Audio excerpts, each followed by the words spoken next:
From your favorite source for Chicago White Sox talk, delivering news, interviews, analysis, and more. This is the Sox Machine Podcast with your hosts, Jim Margalus, James Fegan, and Josh Nelson.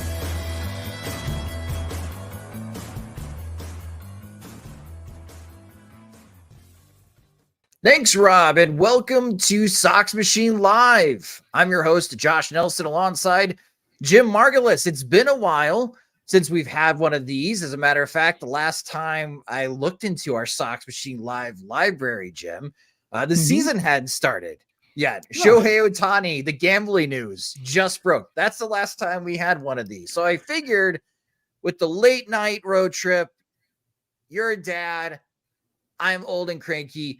I don't want to stay up until midnight to record a podcast episode. So let's change it up. Let's have a pregame show, as it is currently Thursday, June 13th, before the White Sox play against the Seattle Mariners, which that first pitch of that game is going to be at 8:40 p.m. Central Time. So for those that are watching the live stream, either on SoxMachine.com, on our YouTube channel, youtube.com/SoxMachine, or watching currently on Twitter at SoxMachine or at SoxMachine_Josh. Welcome. For our podcast listeners, you are listening to the recorded version of this live stream. In this episode of tonight's game between the White Sox and the Seattle Mariners, talk about what has went well for the White Sox. That's been the starting pitching. What hasn't gone well, especially the last 14 days, has been the White Sox bullpen, which focuses a lot of conversation now and attention to pitching coach Ethan Katz and if he's actually doing a good job coaching up the White Sox pitchers. We'll take a look at the White Sox offense. Shocking. They are currently second in the majors in the month of June in home runs hit, only following Baltimore. And Andrew Vaughn's on a heater right now. We'll take a look at the lineups for tonight's game between the White Sox and Mariners. It could be the Seby Zavala revenge game as he's in Seattle's lineup. And then we'll look ahead to this weekend, which the White Sox will travel to Arizona to face the Diamondbacks. And the College World Series starts. A little fun tidbit about the College World Series we'll share at the end of the show. And thank you to our Patreon supporters. James Fegan is actually in Arizona as he'll be visiting the White Sox Complex League. And that was a little bit of news, and I guess that's a good place to start as the White Sox are getting some more help. Andrew Benintendi has returned off the injured list. But James texted us that he was surprised he's going to get a chance to not only watch Tommy Pham, but Eloy Jimenez as well will be in the lineup Thursday night in that Complex League game. All the stars are coming out to welcome James to Arizona. And it's great to see the respect that they have for him. Eloy, it's kind of funny just with, 14 consecutive losses and like all the drama, all the various ways the White Sox have failed. It's been, at least for me, easy to forget that Eloy isn't around or hasn't been around because, I guess between Gavin Sheets and Corey Julks and Pham before he got hurt and Andrew Vaughn, a bit of a resurgence there, that, his bat, where would he play if he were, I would say not fully capable, because if you're fully capable and resembling a silver slugger, you would have plenty of places to play because there isn't anybody quite at the top of his level. But in a case where he's scuffling, hitting ground balls, can't trust him to run that hard because he might pull a flame, that's when it's a case of maybe it is better to play Gavin Sheets when he's riding high, or maybe it's easier to watch him because you don't have to worry about him breaking down when running at top speed. Same thing with Corey Julks. He might be around longer than Jimenez on a White Sox roster if he clicks in some kind of form, whether it's third outfielder, fourth outfielder. So play him. So you can make all these arguments for other guys. And so Eloy and his skill set kind of falls to the back burner a little bit, but yeah, he's still around. And, this might be the rehab stint that works. Perhaps, maybe not, but that's I guess we'll see what James has to say. The first comment that I had on Twitter when I retweeted James's tweet about Eloy also participating in the Complex League was, what are the odds Eloy's going to hurt himself in this game? White Sox fans are already prepared, Jim, that maybe he won't even make it to Chicago. something detrimental will happen while James is there, and James would be on hand to see Eloy hurt himself again. Yeah, it's setbacks are a little bit too common. And Robert had some of his rehab that got delayed a little bit, although he's been okay since coming back. Moncada's original timetable, as stated, has been pushed back to, I guess, more the middle of the second half versus like maybe at the All-Star break. So yeah, you have to count on them not hitting their original marks. But yeah, it's with Eloy, it's just he always hurts himself, or always seems like hurts himself, like right after he says, like, I'm feeling the best I've felt in a while. So it's, I think, what makes him particularly hard to trust versus like Robert, who tends to get hurt pretty quickly and bounce. Like when he's back for a while. And, his skills are evident. Same thing in Moncada. Like Moncada just kind of wears it, but he can play through pain okay, at least, to a certain point. Jimenez just, when he's hobbling around, it's like a case of he can't really be played, even though, I think he's gotten some criticism in the past that maybe he should play through stuff. But when it comes to, his production, when he's less than 100% hitting ground balls, it's like, it's not the kind of production that's really missed. Yeah, the comments already. So we had Ilrig, FBI, Eloy Jimenez making his second rehab stint of the season, and it's only June 13th. That makes me chuckle because it's just been that kind of year for Eloy. And then SPF on Twitter, he's watching live there. He'll stub his toe, trip, and tear his knee. So that's his guess. So we already got guesses on how Eloy is going to hurt himself. But then again, that's where James Fegan is. He'll be there tonight covering the Complex League, giving us some additional insight on some of the other young prospects the Chicago White Sox have in their farm system. Of course, he'll be covering this weekend's series between the White Sox and the Arizona Diamondbacks. Maybe he'll learn more about Josh Barfield and his tenure with the Diamondbacks the previous years and what he could possibly bring to the White Sox, because, man, the White Sox could really, really use some help as the White Sox are trying to avoid another sweep. And looking at the American League Central standings, and all White Sox fans know and just how bad things have gotten for the White Sox. They're currently 17-52. Woof. That's a winning percentage of .246. So they're not even on pace to win 40 games now. They have lost 8 of their last 10 games. They have a 4-game losing streak in 69 games. Nice amount of games. The White Sox have a negative 150 run differential. They're on pace to have more than a negative 300 run differential, which is unfathomable. And their expected win-loss record is 19-50. So somehow the White Sox are underperforming their expected win-loss. And we talked about this stretch of games, Jim, before the season even started. And I made mention of it in the season predictions post.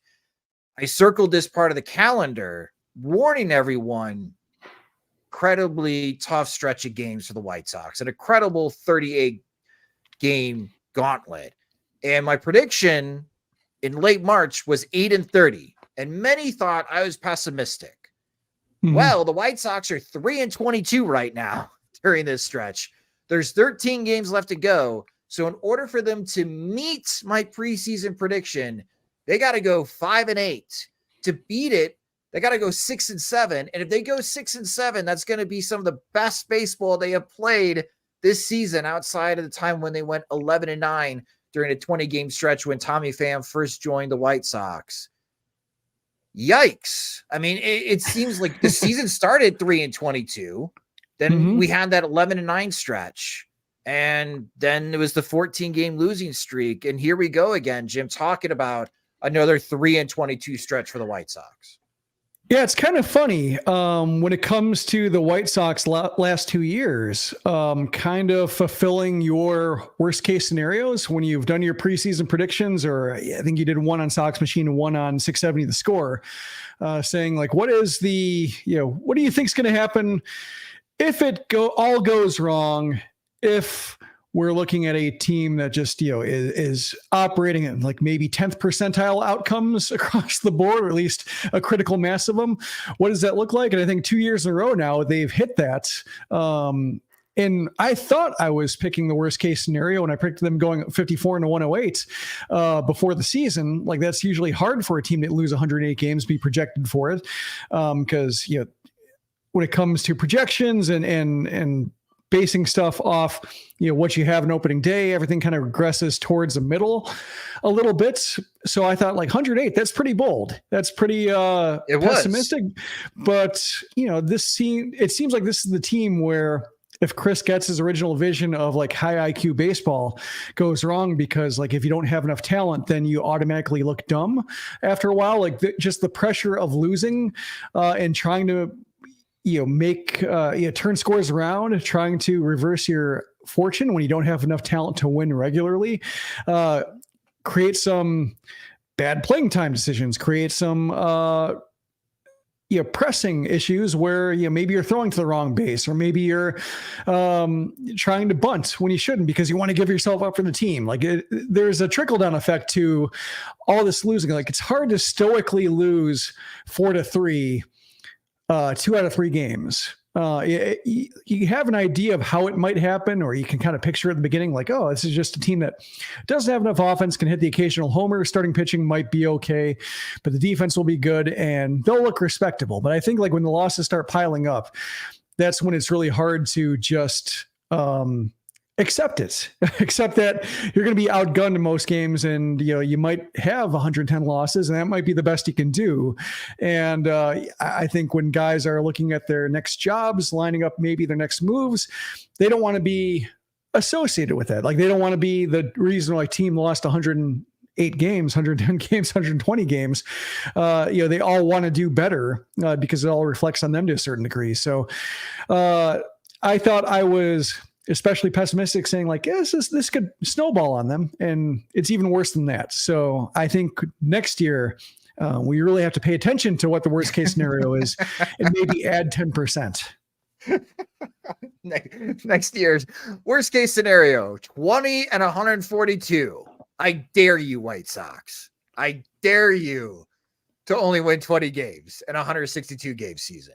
Do you think if that happened, if a team ever went 20 and 142, would the other owners in Major League Baseball start complaining?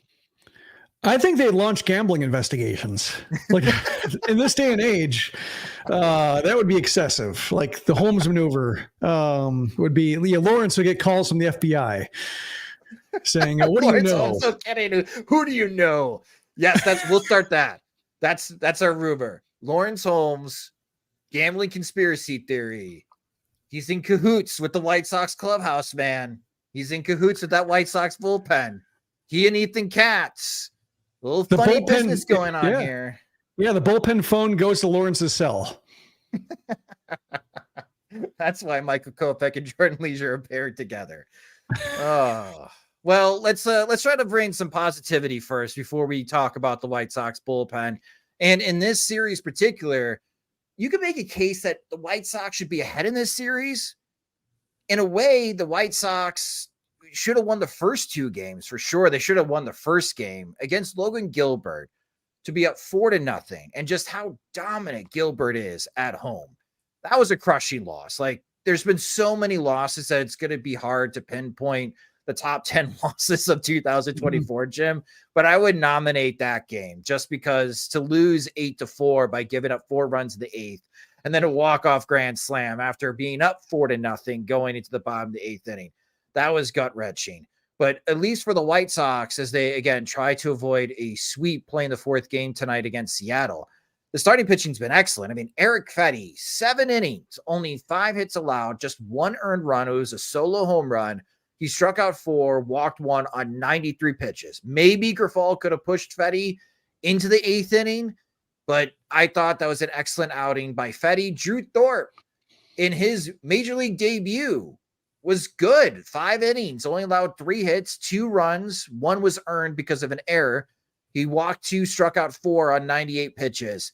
And Jonathan Cannon, like what a back-to-back performance for Jonathan Cannon. In his last appearance, and that's the key word, he completed a 3-inning save for the White Sox. And then his next outing, he goes 7 innings in his start, allows just 4 hits, 1 earned run, striking out 7, walking 1 on 104 pitches. Jonathan Cannon looked excellent for the White Sox last night. And when you look at just how well the starting pitching has been for the White Sox, especially Fedde and Cannon, like for any other team in Major League Baseball, Jim, you would think, oh, the White Sox won those 2 games. No, they have lost 4 straight games, and they're looking at a sweep because of the last 2 innings. We'll get to the bullpen in a moment. But your thoughts on the White Sox starting pitching for this series against Seattle, Jim?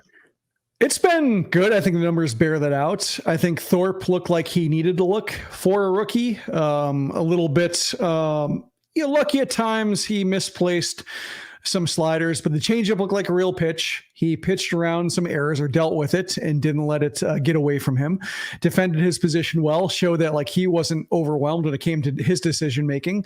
So that was welcome to see. I'm a little bit not nervous or worried, but just, I would note that, the Mariners offense has been a point of concern for Seattle fans. And I think, when you roll 3 good to great starts from Fedde, which is okay. Thorpe, which is, sometimes rookies do that. And then Ken, which is more of a, it was a good start by him, but also the Mariners, I think, have this tendency of making pitchers look better than they might be, or more than their season numbers might suggest. I think I want to suspend a little bit of enthusiasm, but when it comes to the task at hand, like they aced it. Cannon, I think, he's doing the job right now that he needs to do. Like when you hear Pedro Grifol talk about opportunities, when you have this very amorphous, open-ended roster where like a guy like Danny Mendick isn't in danger, although he's looked rough. Like Braden Shoemake lasted a while without really doing anything of note. Zach Remillard has hung around for a bit. There are so many players who need to just need to serve purposes on this team. And if they serve a purpose, whether it's utility guy, whether it's left-handed bat, whether it's left-handed reliever, they can get a lot of chances. So to see someone like Cannon come up and come out of the bullpen and record a 3-inning save and then take a start the next time around and throw 7 innings, while Michael Soroka is a little bit his like long-term place on the team is iffy, and Mike Clevenger is dealing with I think a neck issue right now. These are the kind of opportunities that pop up, and I think he's somebody who's taking advantage of it. Like say Dominic Leone, Steven Wilson being out. In the bullpen, you're not seeing that necessarily, guys stepping in to take those innings. But I think for Cannon, parlaying a 3-inning save into a 7-inning start is really, I think, what you want to see from guys who have a future on this team. Whether it's, Cannon might not be in the same conversation as like Thorpe and, the AA pitching staff right now, but it's possible. Like he's got arm talent and he's got a couple pitches. I think he's still trying to figure out like what are his best pitches and whether he wants to be a swing and miss guy or more of a ground ball guy who gets occasional strikeouts.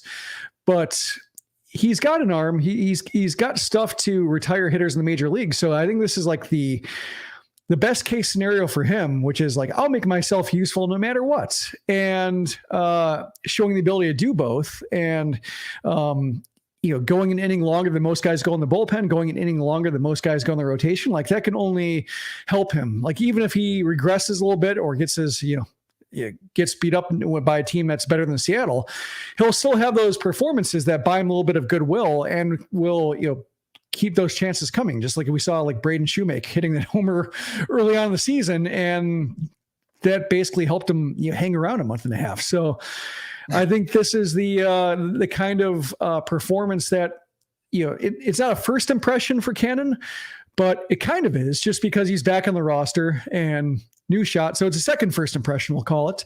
And it's gone very well.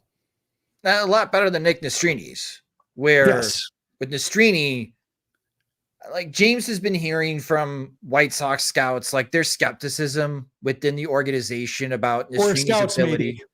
Not White Sox scouts, but the scouts watching the White Sox. I don't think anybody inside the house is ripping Nestrini, or at least, not multiple guys, but yeah. There's some doubt that Nestrini can stick as a starting pitcher.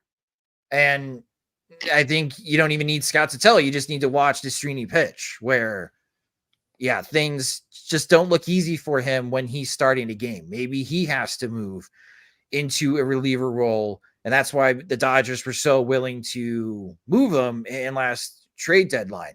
We still don't know what Jonathan Cannon, but boy, Nastrini did not have a start like Cannon did. And I know you're trying to throw a little bit of a wet blanket on my optimism and enthusiasm for how the White Sox starting pitching has been. But the Seattle Mariners are a first place team. Mm-hmm. And despite their offense not clicking on all cylinders, the White Sox have been used so often this season for teams to get right that at least for these 19 innings from Fedde, Thorpe, and Cannon, they've been able to keep Seattle's offense at bay rather than explode into flames. Yeah, well, I think with like Nastrini, Grifol wanted to give him like 5-6 starts. He wanted him to stick around. He prefaced it when he came back to the majors saying like, this is not going to be a one and done thing. He's going to be around for a while. And then he just made himself thoroughly untenable. So that's the kind of opportunity that Cannon seized, which is throw strikes, get ahead, make the other team beat you. And the Mariners did. And I think like Cannon's start was better than Fedde in terms of Fedde gave up a lot of 300-foot fly balls, maybe in a different ballpark. They challenge the fences a little bit more, and T-Mobile, I don't want to call it Safeco, but T-Mobile, they die well short of the warning track. Lots of room for Robert and Jolks to track it down, both of them to arrive at the same spot and bump into each other and still catch the ball, and really reducing the stress on a pitcher like Fedde. So Cannon gave up a fair amount of hard contact, but a lot of it was into the ground, which is superior to being like 15-degree, 20-degree line drives. Towards the end, they started to get some lift on him, and it resulted in the homer in the 7th inning. But that's fine. Like if a guy starts looking a little bit ragged after 90 pitches, you can work with that. I'm certainly not like throwing a wet blanket on Cannon in terms of what he accomplished. Just in terms of like long-term enthusiasm, want to see more, but guys can only show so much in the course of one game against the opponent they've drawn, and Cannon did it about as best as he could do. Well, the next topic needs a fire blanket, and I don't even think that would be good enough. Smallpox blanket. What we have seen, the White Sox bullpen woes is what we're going to be talking about now, and this is ugly. I'm just going to warn you folks. In the last 14 days for the Chicago White Sox bullpen, they have an ERA of 8.93, and what's fueling that high ERA? I mean, an 8.93 ERA from your bullpen means they are almost giving up a run every single inning that they have pitched in the last 14 days. And a big reason why, it is a 465 batting average balls in play against the White Sox bullpen. A 465 BABIP. That is incredible. 46.5% of the balls hit into play against the White Sox bullpen have resulted in a hit. And this is the reason why the White Sox have been 3-22 in their last 25 games. This is why they are staring down another sweep and why they're on a 4-game losing streak, despite having multiple run leads, especially during this stretch, is that the White Sox bullpen has been really bad. And Michael Kopech and Jordan Leisure, guys that were the White Sox were able to count on a little bit, just cannot hold leads at this moment.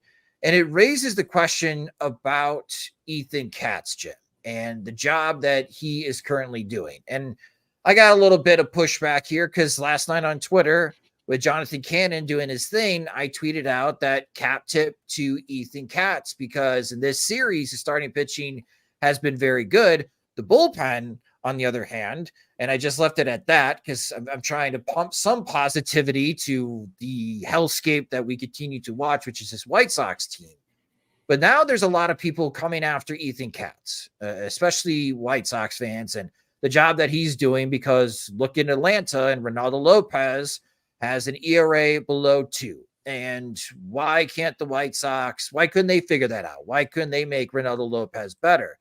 So I went to Fangraphs, and Ethan Katz has been the White Sox pitching coach since the 2021 season when he replaced Don Cooper. And when you look at Fangraphs' war between the White Sox starting pitchers and the White Sox bullpen, Yeah, it's going downhill. In 2021, this was one of the best pitching staffs in Major League Baseball. The White Sox starters had a 19.8 WAR on Fangraphs. That was third best in the majors. The bullpen had an 8.1 WAR. Thank you, Liam Hendricks. That led the majors. So the White Sox had a top 3 pitching staff in 2021 in Ethan Katz's first year, and it has dropped. And right now in 2024, the starting pitchers have been worth 4 WAR on Fangraphs, with Garrett Crochet and Eric Fetty carrying a large part of that load, and the bullpen together under 0 WAR. They're at negative half WAR right now on Fangraphs. The starting pitchers are ranked 20th in Major League Baseball, according to Fangraphs. The bullpen, even though they're below 0 WAR, is ranked 27th in Major League Baseball. And I'm curious in your thoughts about Ethan Katz, Jim, because I've been very clear. I do not think Pedro Grifol should be managing the Chicago White Sox right now. And despite my wishes, the White Sox seemingly will not be firing Grifol until after the season. So yay. Mm-hmm. But if you do remove Grifol, I mean, Ethan Katz has already been under 2 other managers. Well, 3 if you count Miguel Cairo. And if you do bring in somebody else to manage the White Sox after the 2024 season, well, shouldn't that manager get to also pick their coaches? And it requires a look at Ethan Katz and the work that he has done with the Chicago White Sox. So do you think Ethan Katz is subpar at his job as pitching coach for the White Sox? I think he's probably average. I remember talking to Eno Saris, and I was asking him, we're talking about the Twins, and I mentioned that Wes Johnson, like when he was hired from, was it Arkansas? Did he go from Arkansas to Georgia? Yes, he went Wes to Johnson? Arkansas. Yes. Okay. But like when he was hired, like, oh, they're hiring a college coach. He's going to, revamp all the things the Twins are doing. And they had some success, but then, he leaves for a head coaching job and Pete Mackey takes over and everybody's thinking it's going to be really disruptive, everything the Twins are doing. And somehow they end up pitching better. Like they end up getting better performances from, the rotation, taking stress out of the bullpen, getting away from like that Jake Odorizzi 5 innings, never 3 times through, philosophy that they had that put so much stress on the bullpen. And they took a step forward after Johnson left. And I remember talking to Eno about it. And he said, like, a lot of, pitching coaches have one idea. In Wes Johnson's case, like his idea was throw your best pitch the most. And it kind of worked. It was what the Twins needed at the time. But in terms of having like the next step or being malleable, like maybe he wasn't. I don't think he had enough time in the job and to really maybe pivot. He kind of left as they were stalling out a little bit. And so we don't know. But I think like Ethan Katz's situation, like he has a little bit of that going for him, and that like he was brought in to help get Lucas Giolito back on track, simplify mechanics, shortening arm swings, helped that with core velocity belts, helped that with Dylan Cease. The arm swing was a 0.4 Reynaldo Lopez getting better. So like he had some ideas for the guys that needed the most help to boost the White Sox.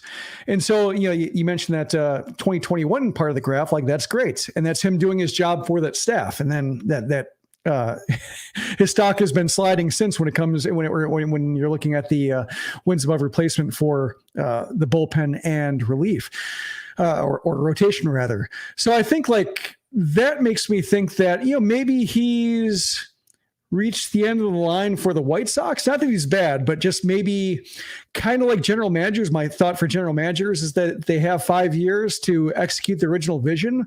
And if they do, then the next 5 years is seeing if they can pivot. And like Kenny, first 5 years are awesome. Second 5 years, couldn't quite get it done. And kind of spun his wheels. Rick Hahn had an idea with his first 5 years, couldn't pull it off. So that's when he should have been probably let go and somebody else take over, but then he got another 5 years. So I think pitching coaches have a similar thing in that they're brought in to be very specific helps to guys who are already there.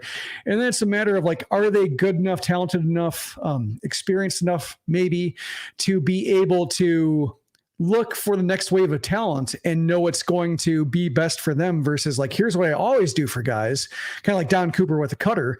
I'm going to keep applying that, mashing that button and hoping that it works out. That's kind of my thought on Katz. Like, he's not bad. Maybe running out of ideas for this team. Could also be the case where, they are a little bit in transition with Brian Baster coming aboard. They are a team that, is cutting a huge amount of money from their bullpen. They did have a bunch of end-of-liners in the pitching staff, whether it's like Dominic Leone or Michael Soroka or Chris Flexen, guys who might be pitching on their last guaranteed major league deals. And it reminds me of the 2007 White Sox bullpen with Don Cooper when they gave him Andy Cisco and company, like, here are all the ex-Royals, work with their arms, and just he was stretched too thin, I thought. Like, I think there's an element of that too, to where if you're trying to supply all these guys and troubleshoot them in real time, how much time do you have to get them all right?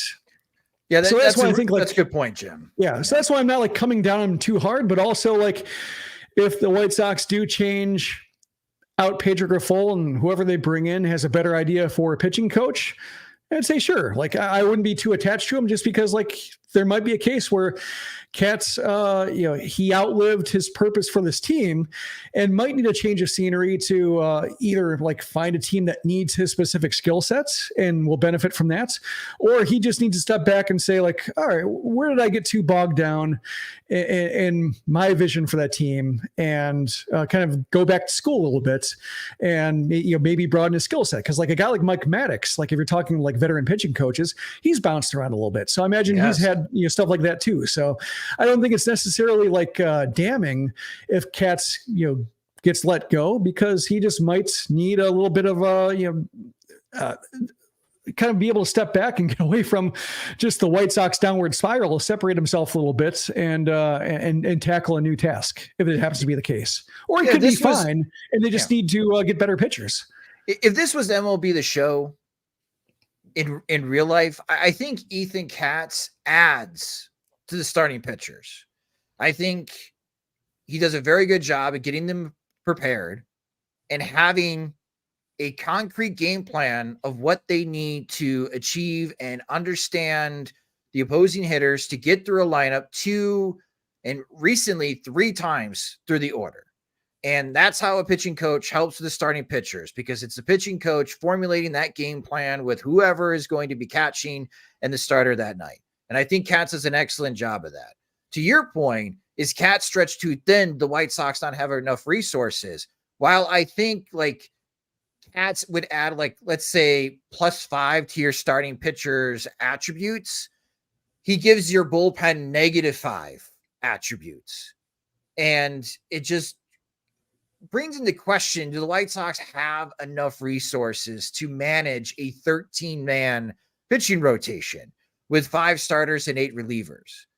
Because, to your point, like if Ethan Katz is hyper-focusing because he needs his starting pitcher like Garrett Crochet, who we'll talk about in a moment, and pregame he's working with Crochet, and this is what our game plan is going to be against the Seattle offense.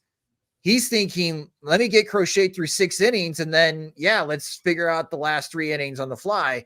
Well, those last 3 innings, again, to bring up that graphic for those that are watching on our live stream, the last 14 days, it's an 8.93 ERA.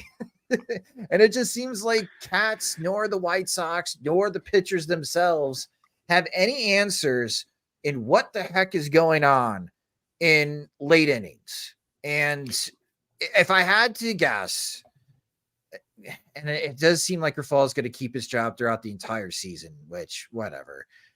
If I had to guess, the White Sox are probably going to have a new manager and a new pitching coach in 2025. But I still think you can applaud Ethan Katz for the work that he's done with the starters. But the bullpen, I think the heavy lifting, especially his first couple of years as pitching coach, was because of Liam Hendricks. Well, it's like, I guess you can start like turning the focus to Matt Wise, bullpen coach, and say, what are you doing to get those pitchers ready? Let's start a Matt Wise smear campaign. He hasn't gotten enough heat for how wrong the season's gone. Matt Wise, you are on notice.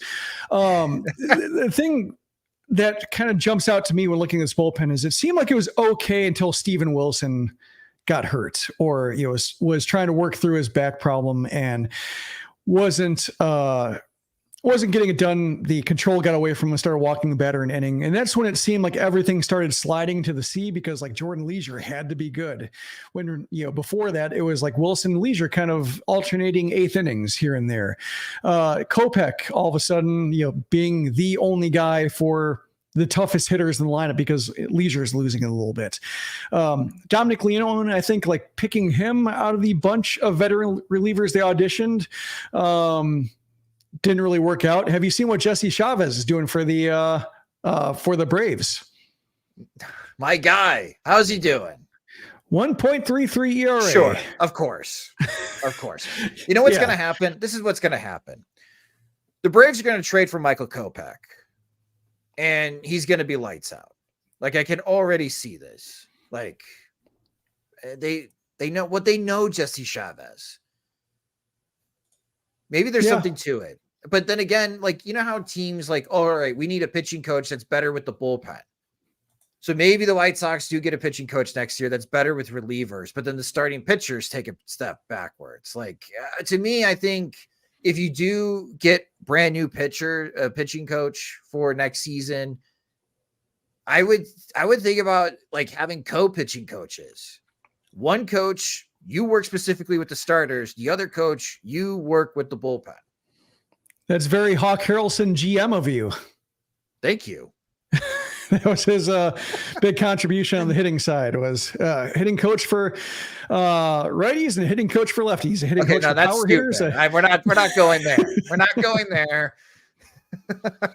But I just wonder if Katz is just spread too thin. That's a question for James. We'll get James on or it's a matter of like, do they have enough help when it comes to like identifying, pitchers that Katz might be able to help specifically? Like, what does their scouting department look like, or their talent acquisition process look like? I know they've added Brian Bannister, and he's been somebody who's been, I think his impact has been noticeable so far. Not like the Eric Fetty. Fetty, and then like the pitching staff at I would say Garrett Crochet has been helped because like his cutter was a Bannister assist on that. AA rotation doing fairly well. I think you can't necessarily point to all developments and say Bannister and then Nick Nastrini and you say like, oh, Bannister wasn't talking to him. Like I think you have to account for everybody when judging pitching coaches and pitching development guys. But I think there's a help there, but I think it's also a matter of like, what are your scouts doing? What are your, how much brain power, firepower do you have devoted to finding undervalued players in other teams? I wonder, when it comes to the size of analytics departments, for example, are the White Sox, does Ethan Katz have the same kind of help that they have in Atlanta, that they have in Houston for all those years when they were acquiring? It's a case of when it comes to relievers, and I think Astros are good at identifying relievers, that like Ryan Presley, like finding the Twins not doing what they thought they could with him and acquiring Ryan Presley. I think that's what maybe Katz might be hampered by that we don't know about. Another team could pick him up and all of a sudden he looks better just because the players he's getting are better or more tailored to what he can do to help a guy. Well, we'll see what happens with Katz, but it is something to pay attention to moving along, especially as the voices get louder and louder about Grifal's job status. But maybe those will quiet down during the season. Probably not. If the White Sox continue the trend that they are, being the worst team ever in Major League Baseball history, which what a way to end your managerial career, is having that on your record. But let's talk about the White Sox offense. We talked a lot about as far as the White Sox pitching, and a surprise from the White Sox offense, especially the month of June. They are second in home runs in the month of June, just trailing the Baltimore Orioles. The White Sox have 19 home runs in 11 games. That also equals the same amount as the New York Yankees and the San Diego Padres. The Baltimore Orioles have hit 28 homers in this month already in 13 games. The Orioles have been red hot at the plate. And someone that has been helping the White Sox offense, even though I've complained about him a lot the first 2 months, Andrew Vaughn. Andrew Vaughn has suddenly woken up. In his last 30 games, Andrew Vaughn's hitting 261 with a 320 on base percentage and slugging 504. If Andrew Vaughn had been hitting like that in his last 115 plate appearances for the entire season, I think everybody would be content with the production from Andrew Vaughn. An 824 OPS, yes, he's starting to hit like a major league first baseman as he has 7 homers and 16 RBIs. So I guess James Fegan wrote about this on SoxMachine.com that not only is Edgar Caro been really heating up in the month of June, but Andrew Vaughn is also on a heater. And James is suggesting that maybe Vaughn is regressing back to the mean. Now, what does that... In the good way. In a good way. Is that still an average major league first baseman? Maybe, maybe not. Is that good enough to save his season into the season stats? Probably not. But Jim, what do you make of Vaughn's heater? Because at one point when he went hitless, he had an 11-game hitting streak that I think caught a lot of people by surprise. I know it did for me. Yeah, that was interrupted by the injury. So I think it's a case of, having a little bit of a disconnect there between the start of the hitting streak and the continuation of it to where it feels like, is that really a thing when you have 4 days off in the middle of it? And then you have to refocus that, yeah, it actually was doing okay before the hand injury. To me, it looks like he's getting more A swings off. Either he's more successful with them, but when he succeeds, it looks like it's early in the count. It looks like he's anticipating a pitch and timing it. Like he knows what he's looking for. If he gets it, he's on it. If he doesn't get it and it's a strike, like he'll miss, but there's more aggression in his swing. And I think you're seeing it sometimes with, sometimes first pitch flyouts and innings that are only 6 pitches overall. So, in the context of the team, sometimes it backfires because you really need like a plate discipline guy, and Vaughn isn't quite serving that purpose. But for his own individual development and his own case of turning his numbers around and showing something for his work, we are seeing like more hard hit balls, and it tends to be early in the count, I think, when he gets something to his liking and he's on time for it. I think that was the problem earlier, was either he didn't know what he's looking for or he's trying to cover too much. But the swings were either, he behind and he's fouling pitches off, or they're defensive and they didn't look like all that strong, either rolling balls over or kind of popping balls up to the right side. This looks like he has an idea, a better idea of what he wants to do. And he's like, okay with swinging and missing, maybe looking a little bit foolish if he gets outguessed. But he's been pretty good at guessing. Like he might be just, his intel might be better. And might have just a better idea of like attacking pitchers before they attack him. And that might be the way he's succeeding right now.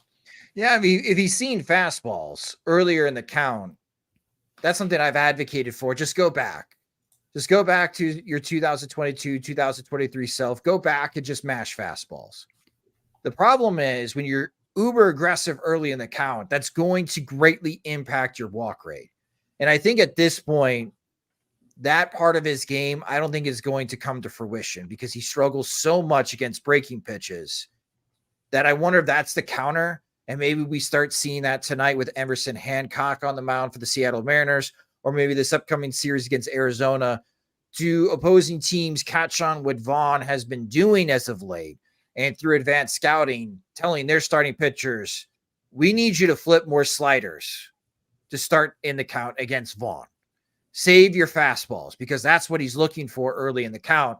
And as we've mentioned in his last 30 games, he's been on a heater and he's been hitting very well for the White Sox in the middle of their order. It's nice to see.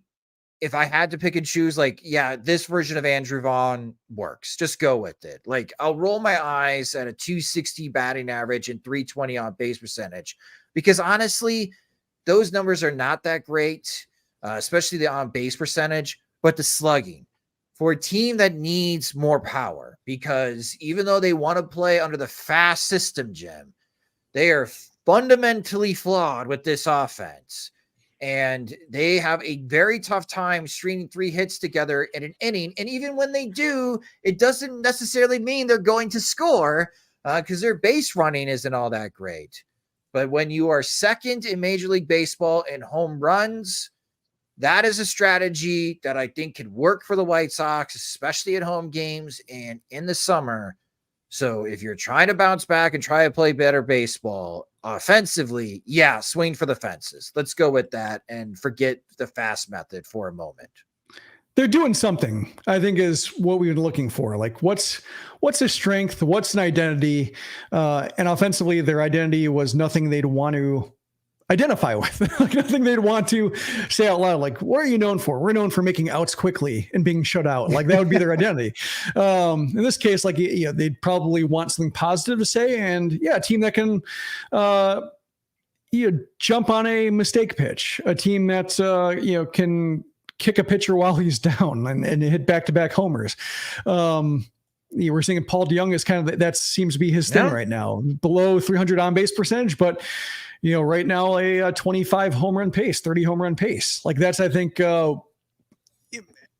you're looking at this lineup, Gavin Sheets is maybe the most polished hitter of the bunch. Like Tommy Pham, when he's there, they have good plate appearances, but without 2 or 3 more of those guys who, really make good decisions and can really see 4 or 5, 6 pitches and not feel like they're, totally disadvantaged.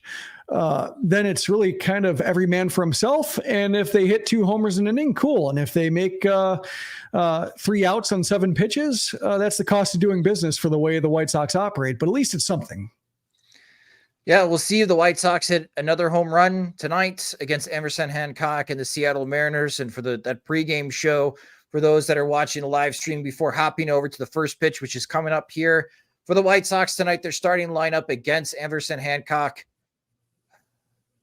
Nicky Lopez is hitting leadoff. Andrew Vaughn is batting second. Luis Robert Jr. back in the lineup after his pinch hit home run yesterday, which he pitched hit for the leadoff hitter. I will not let that go. Robert back at center field. Gavin Sheets at cleanup at DH. Andrew Benintendi batting 5th in left field. Paul DeYoung, as Jim just mentioned, batting 6th at shortstop. Oscar Colas in right field, batting 7th. Corey Lee, for some reasons, batting 8th and catching, and then batting 9th at third base today is Danny Mendick. Garrett Crochet is on the mound, and batting 9th for the Seattle Mariners is old friend Sebi Zavala.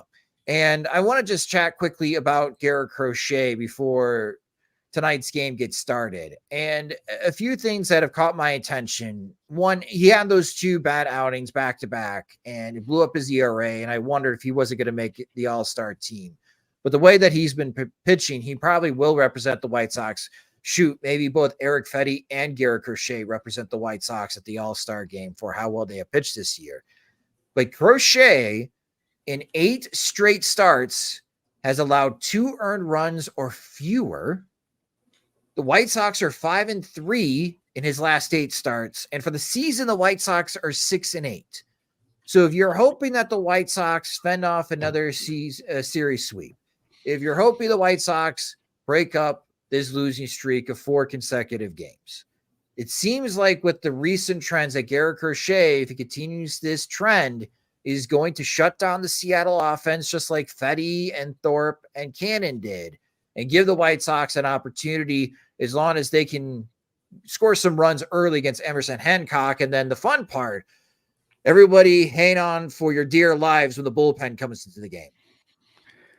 Yeah, and I feel bad for like the bullpen because it was a little bit shaky, but I shouldn't say I feel bad for the bullpen, but I would say it's unfortunate for the bullpen that yesterday they did their jobs. Like Jordan Leisure pitched a scoreless 8th, Michael Kopech scoreless 9th, Steven Wilson got blooped to allow the Manfred man to score, but he, in terms of like a normal inning, he did his job in terms of getting weak contact, getting an out. Like there's a reason, like I have not fully accepted the extra innings rule is because like a pitcher who does his job through 3 batters can get a loss because of just a runner that, was not his idea or didn't even inherit.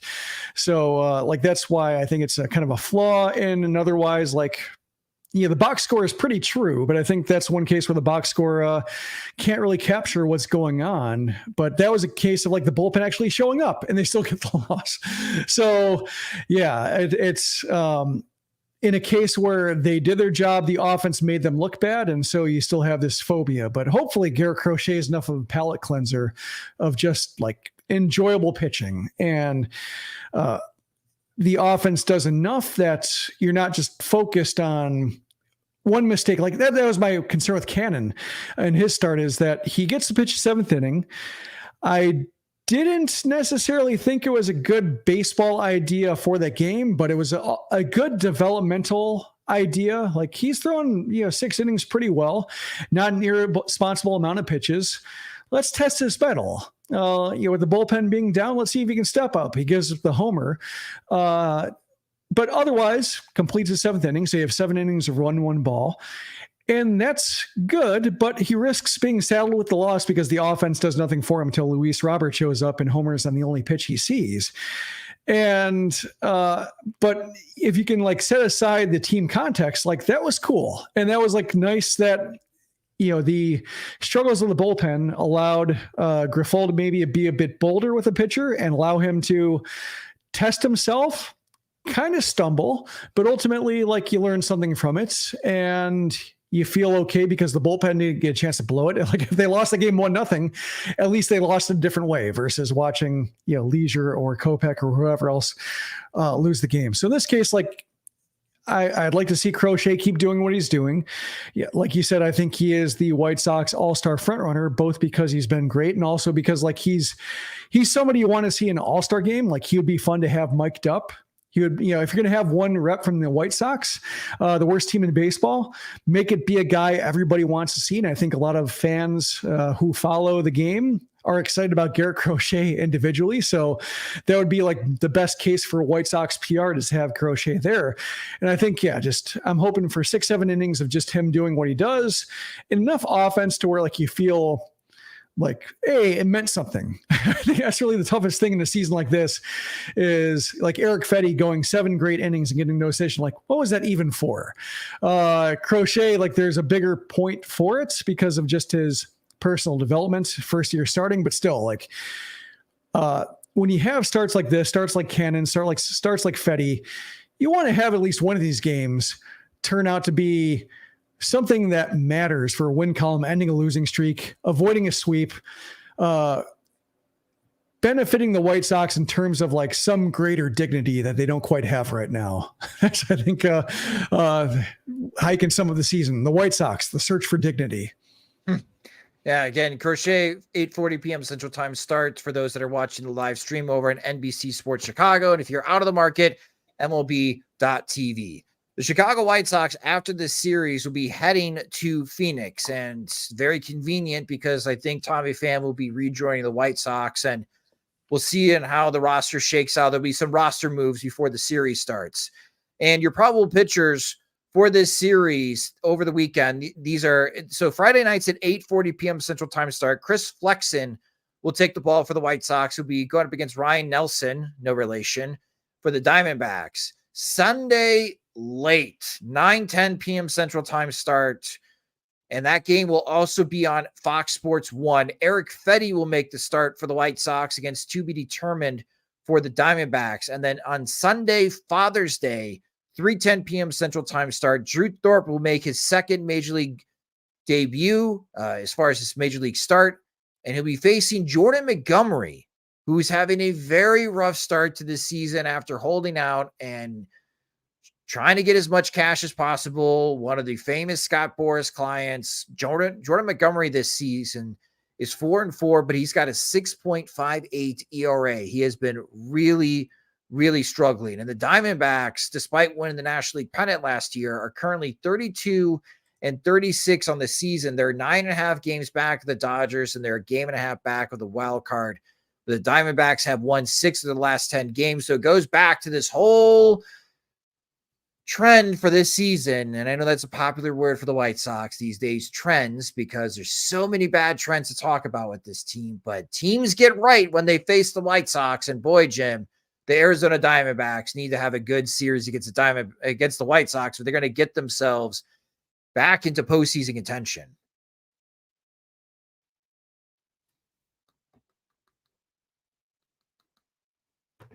Yeah, I think Montgomery, his start is season in a nutshell, or a series in a nutshell, I should say. Because their biggest pitching acquisition has struggled, they've had trouble getting off the ground. Corbin Carroll, too, I think on the position side, is maybe the guy in the lineup who's most holding them back from being, if not repeat World Series contenders, but even just like postseason bound. Those are, I think, the two guys I'm focusing on in the series. And him facing Drew Thorpe, it's a case where like Thorpe is a divisive pitching prospect because he's not overpowering. He's not like a Garrett Crochet from the right side where you look at his fastball and say like, oh yeah, you don't have a chance tonight. He looks hittable until the changeup shows up, and when he can get hitters into the counts where they have to be guarding against that changeup, he can do a lot of things. But if he can make them look silly, or at least keep them in check with an underwhelming arsenal, while Jordan Montgomery has another rough team against like the kind of offense that he should be able to lower his ERA against, then I think you might have some greater conversations. Except, maybe those conversations won't happen because the NL wild card is such a mess. Like every team is the Arizona Diamondbacks, below 500, not putting it together. Not sure if they're going to be adding at the deadline or selling or standing pats. And so, maybe they just do keep plugging away and hope that they click, because every team that isn't the Phillies or the Dodgers or Brewers, like the division leaders, are kind of in the same boat. Maybe the Braves, I think those are the four teams that have separated themselves. Everybody else is just either underwhelming or injured or not quite right at the same time. So this is a get right series for the Diamondbacks, but they are exploitable in a way that the White Sox could create some more team meetings, or just have some pressure, especially for Jordan Montgomery. Like, I'm fascinated by that. I know he was an offseason target for he is popular target in our offseason plans because of his skill sets, not being the top dollar pitcher, but having a lot to offer. And he looks like one of those guys who just needed a spring training. Same thing with like Blake Snell, same thing with Mike Clevenger. Even like, I think we're seeing the value of having spring training for starting pitchers that might make them harder to get the deals they got accustomed to in free agency if teams wait them out long enough. But if the White Sox punish him, then I think that'll be kind of emblematic of the Diamondbacks just not being able to reach escape velocity from being in that big cluster of teams that don't really seem like they have enough. Yeah, the Diamondbacks, again, they're in fourth place in the National League West. They're a game and a half back of the Giants. They're 3 games back of the San Diego Padres right now, which the Padres are 37-35 and the Giants are 34-35. So many teams below 500 in the National League. And we'll recap that series between the White Sox and the Diamondbacks. We'll record a new podcast episode on Father's Day, late Sunday night. And again, follow us on social media. We're at Sox Machine. Follow James. He'll be there covering the games for us at Sox Machine. Again, thank you to our Patreon supporters, as James will be, what do they call it, Diamondback Stadium? It's still Chase Field, right? Yep. Okay. And here's some evidence of James at the backfield texting us photos. He's got Javier Magoyan there. Look at those action shots. Yeah, getting open side swing. So, thanks to our Patreon supporters who are allowing him to do double duty. That's why, we're trying to figure out the best bang for the buck with the White Sox being as bad as they are and being able to go to Arizona and check on the major league team, but also some of the prospects that are really hard to cover because you can't see them. The games aren't streamed, so you do have to see them in person. And so, thank you for allowing us to send James to get down there and have some visuals to go along with box scores that we follow every day. And then one last thing, it starts tomorrow, the College World Series.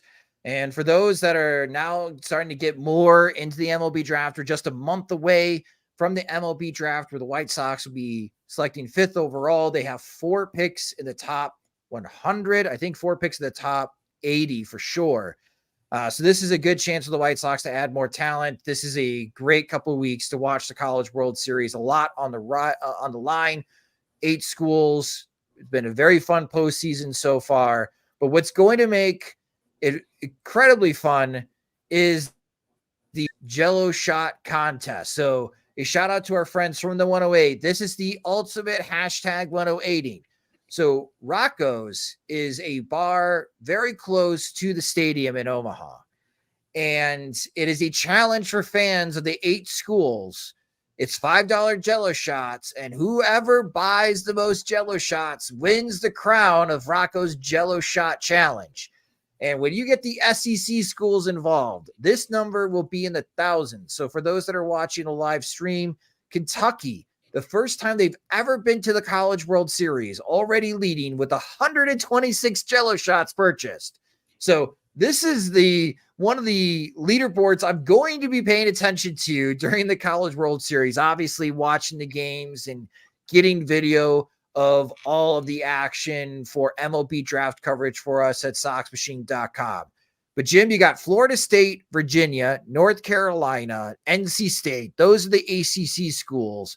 And then for the SEC schools, you got Florida, Tennessee, Texas A&M, and Kentucky. Out of these 8 schools, which one do you think will win the Jello shot contest?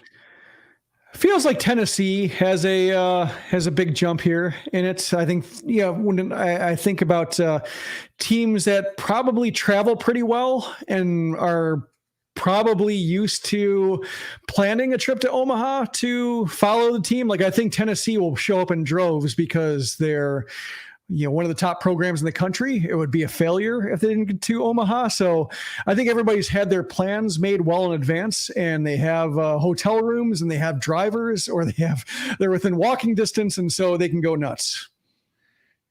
Yeah, LSU not being in the College World Series impacts numbers because them and Ole Miss, like the SEC schools, come out.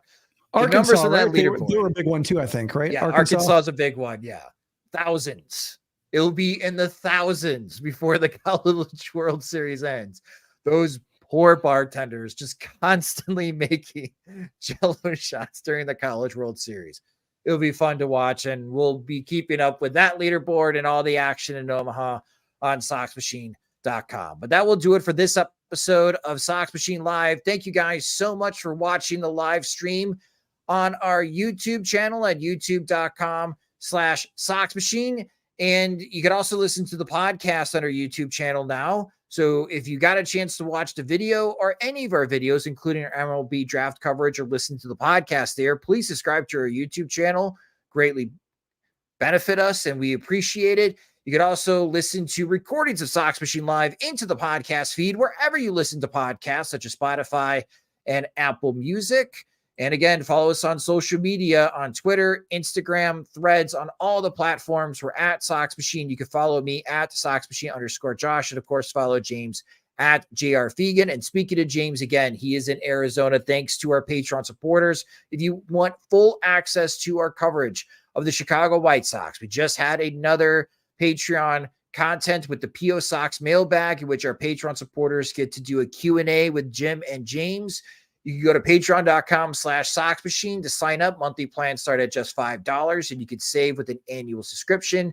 And we have several different tiers of support to give you additional benefits, including our Veterans Committee, where you could be part of a group chat and be able to text directly to James, and he can give you feedback of what he is hearing and what questions were being asked pre and post game with White Sox coaches and players. So if that is something that is interest to you, again, go to patreon.com/SoxMachine to sign up. Sox Machine Live is a production of SoxMachine.com. You're for all things Chicago White Sox baseball and part of the Blue Wire Podcast Network. Alongside Jim Margalus, I'm Josh Nelson. Thanks for watching and listening.